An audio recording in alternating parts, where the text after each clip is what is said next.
शिव पुराण महात्म्य 5वां अध्याय।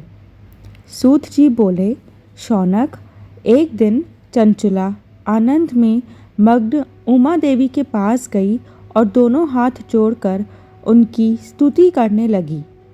चंचला बोली, हे गिरिराज नंदिनी सकंद माता उमा, आप सभी मनुष्यों एवं देवताओं द्वारा पूज्य तथा समस्त सुखों को देने वाली है। आप शुभ प्रिया है। आप ही सगुणा और निर्गुण हैं। हे सच्चिदानंद स्वरूपिणी, आप ही प्रकृति की पोषक हैं। हे माता, आप ही संसार की सृष्टि, पालन और संहार करने वाली हैं। आप ही ब्रह्मा, विष्णु और महेश को उत्तम प्रतिष्ठा देने वाली परम शक्ति हैं। सूत जी कहते हैं, शौनक, सद्गति प्राप्त चंचला इस प्रकार देवी की स्तुति कर शांत हो गई। उसकी आंखों में प्रेम के आंसू उमड़ गए। तब शंकर प्रिया भक्तवत्सला उमा देवी ने बड़े प्रेम से चंचला को चुप कराते हुए कहा, सखी चंचला, मैं तुम्हारी स्तुति से प्रसन्न हूँ। बोलो, क्या वर मांगती हो? चंचला बोली, हे गिरिराज कुमारी, मेरे पति बिंदुक इस समय कहाँ हैं? उनकी कैसी गति हुई है, मुझे बताइए और कुछ ऐसा उपाय कीजिए ताकि हम फिर से मिल सकें।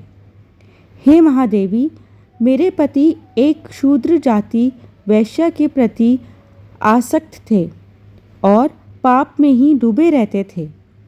गिरिजा बोली, बेटी, तुम्हारा पति बिंदुक बड़ा पापी था। उसका अंत बड़ा भयानक हुआ।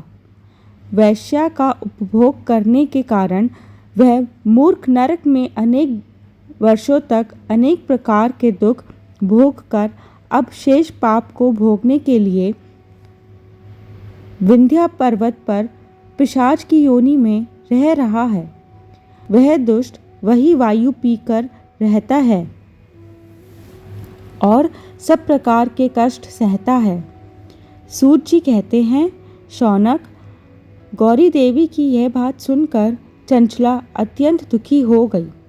फिर मन को किसी तरह स्थिर करती हुई दुखी हृदय से माँ गौरी से उसने एक बार फिर पूछा, हे महादेवी, मुझ पर कृपा कीजिए और मेरे पापी पति का अब उद्धार कर दीजिए।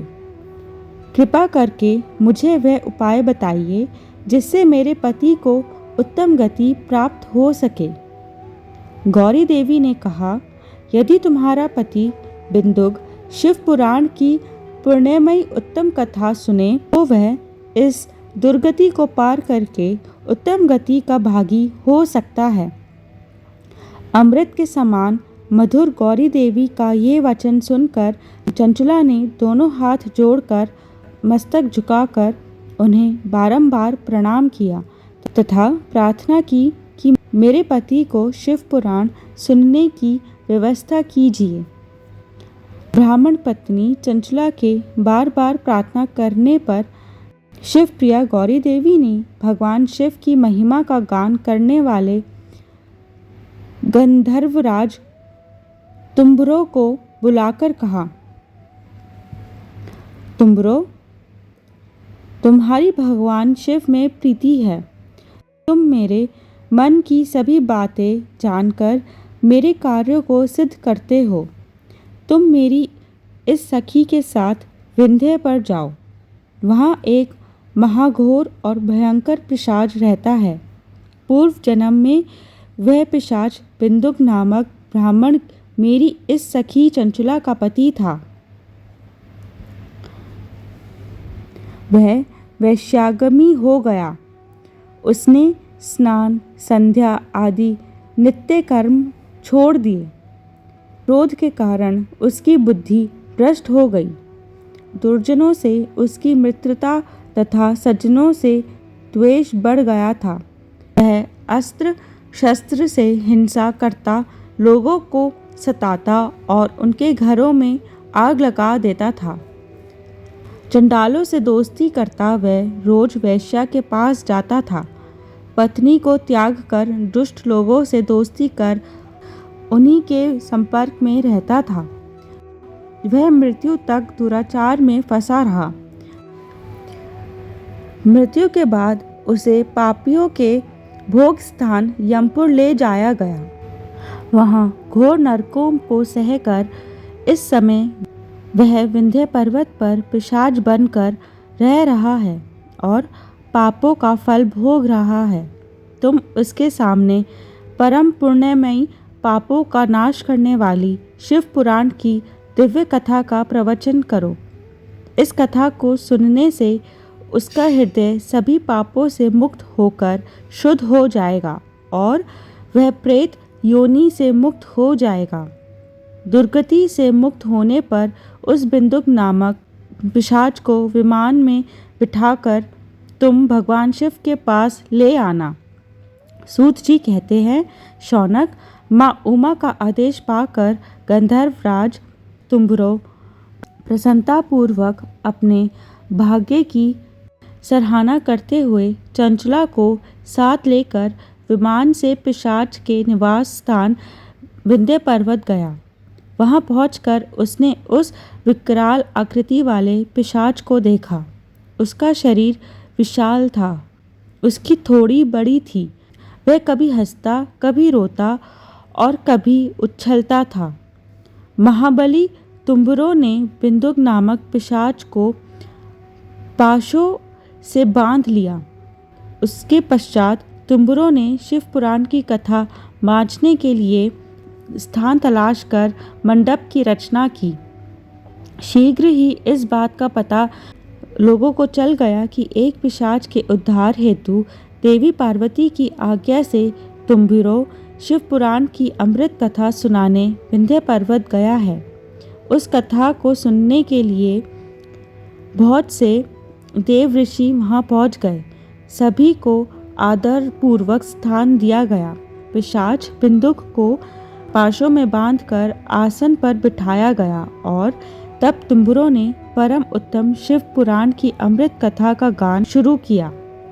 उसने पहले विद्येश्वर संहिता से लेकर 7वीं वायु संहिता तक शिव पुराण की कथा का स्पष्ट वर्णन किया।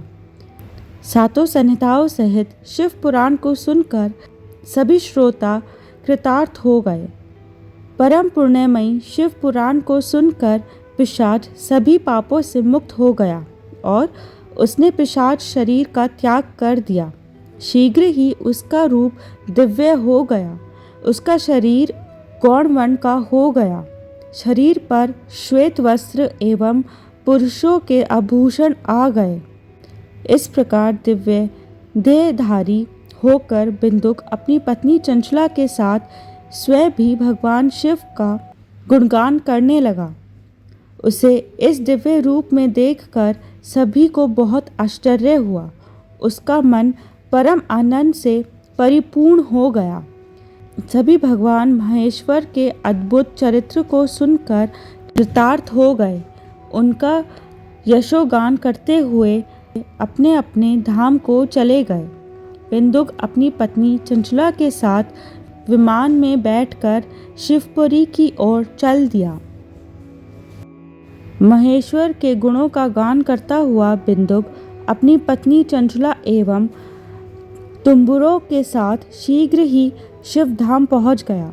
भगवान शिव व देवी पार्वती ने उसे अपना पार्षद बना दिया। दोनों पति पत्नी सुखपूर्वक भगवान महेश्वर एवं देवी गौरी के श्री चरणों में अविचल निवास पाकर धन्य हो गए।